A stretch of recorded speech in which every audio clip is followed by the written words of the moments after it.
Okay, so next skill naman ay how to determine arithmetic sequence. So the answer is, the sequence must have a common difference.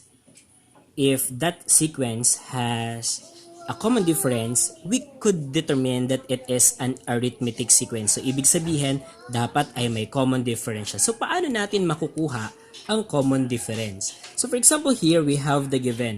So given sequence which is 3, 5, 7, 9, 11, and so on. So here, we need to check if there is a common difference. So dapat pare-pareho ang difference ng consecutive terms niya.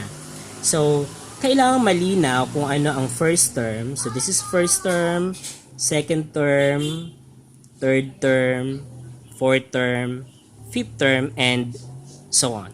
Okay, so here, we need to get the difference of a sub 2 and then a sub 1. So second minus the first term.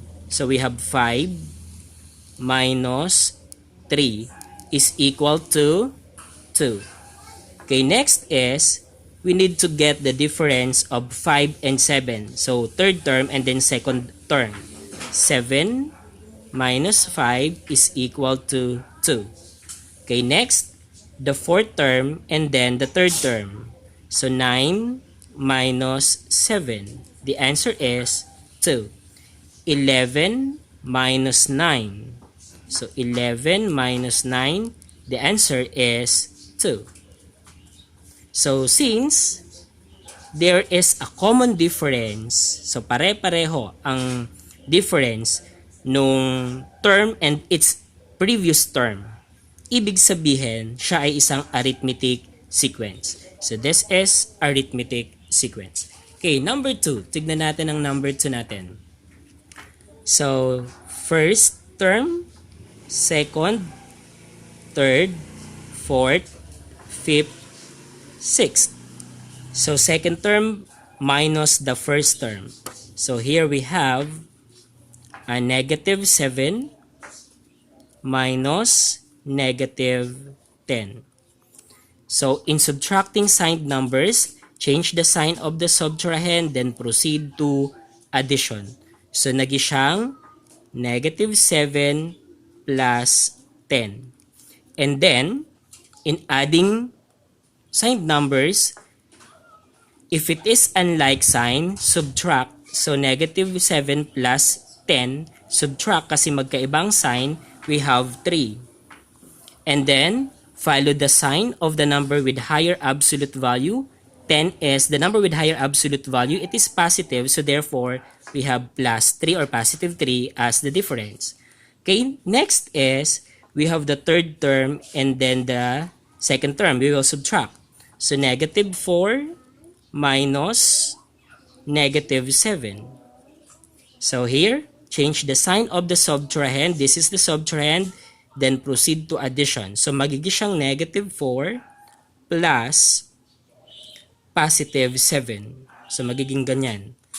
And then, rule of addition. So magkaiba ang sign, subtract. 7 minus 4, 3. And then the number with higher absolute value is positive 7. So therefore, this is positive 3.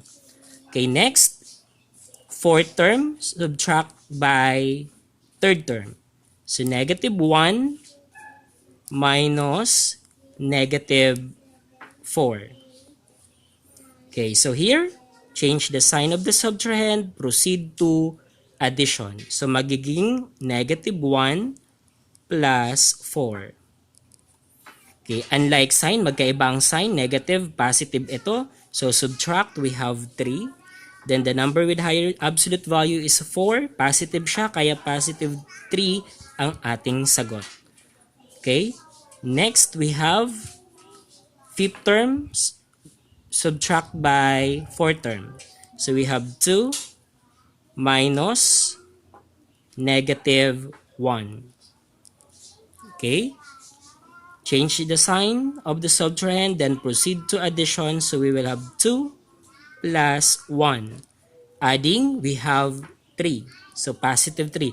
So, we are adding like sign ngayon. So, pag like sign, both are positive. So, the answer here is positive. And then, just add the number. So we have positive 3.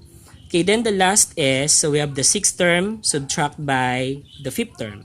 So 5 minus 2, that is equal to 3. So we observe that there is really a common difference. So therefore, the given is really an arithmetic sequence. Okay? So next, let us have this one. Okay, so here, so this is the first term, second, third, fourth, fifth.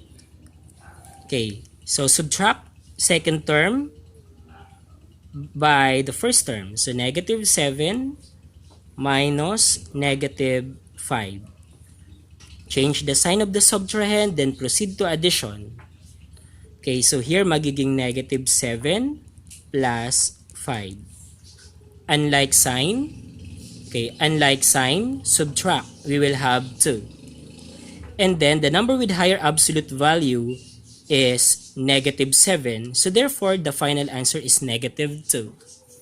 Okay, next is, let us have the third term and second term. So we have we have negative 9 minus negative 7. So same way, change the sign of the subtrahend, then proceed to addition. So magiging negative 9 plus positive 7, and like sign, subtract the absolute value. So we have 2, and then the number with higher absolute value is negative 9. So the sign must be negative. Okay, next we have the fourth term, subtract by the third term. So negative 11 minus negative 9. Okay, so change the sign of the subtrahend, then proceed to addition. So negative 11 plus 9. Unlike sign, subtract, we have 2.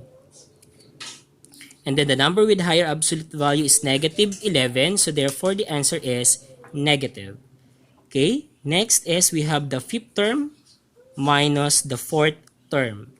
Negative 13 minus negative 11. Okay, is equal to, so we have change the sign of the subtrahend, then proceed to addition. So it will become negative 13 plus 11. Then, so add, since unlike sign sila, we will subtract the absolute value. So 13 minus 11, we have 2. Then, check the number with higher absolute value. It is negative 13. The sign is negative, so therefore negative ang sagot. And then we observe that differences are the same, common. So there is a common difference in this sequence. So therefore, this is an arithmetic sequence. Okay? So last example tayo. So 5 to negative 1, negative 4, negative 7. So let us subtract the second term by the first term. So we have 2 minus 5. Okay, so here, this one will become, so change the sign of the subtrahend. So this one will become negative. So negative 5. And then this one, the operation will become addition. So it will become 2 plus negative 5. Unlike sign, subtract the absolute value. 5 minus 2, that is 3. And then the number with higher absolute value is negative 5. So therefore, here, negative 3. Okay, next, third term by the second term. Negative 1 minus 2. So here, so subtrahend is positive 2. This one will become negative 2. Then the operation will become addition. So we will have negative 1 plus negative 2. Okay, here, like signs, so just add the absolute value, 3, and then both are negative, so therefore, the sign is negative, so negative 3. Next, we have the, Okay, fourth term by third term. So negative 4 minus negative 1. Okay, is equal to, so here we have, change the sign of the subtrahend, then proceed to addition. It will become negative 4 plus 1, positive 1. Unlike sign, subtract, we have 3. Then the number with higher absolute value is negative 4, so therefore the answer is negative 3. Okay, next we have negative 7 minus negative 4. Okay, so here, change the sign of the subtrahend, then proceed to addition. So it will become negative 7 plus positive 4. So unlike sign, subtract, we have 7 minus 4, 3. And then the number with higher absolute value is negative 7. So therefore the answer is negative 3. Hope you learned.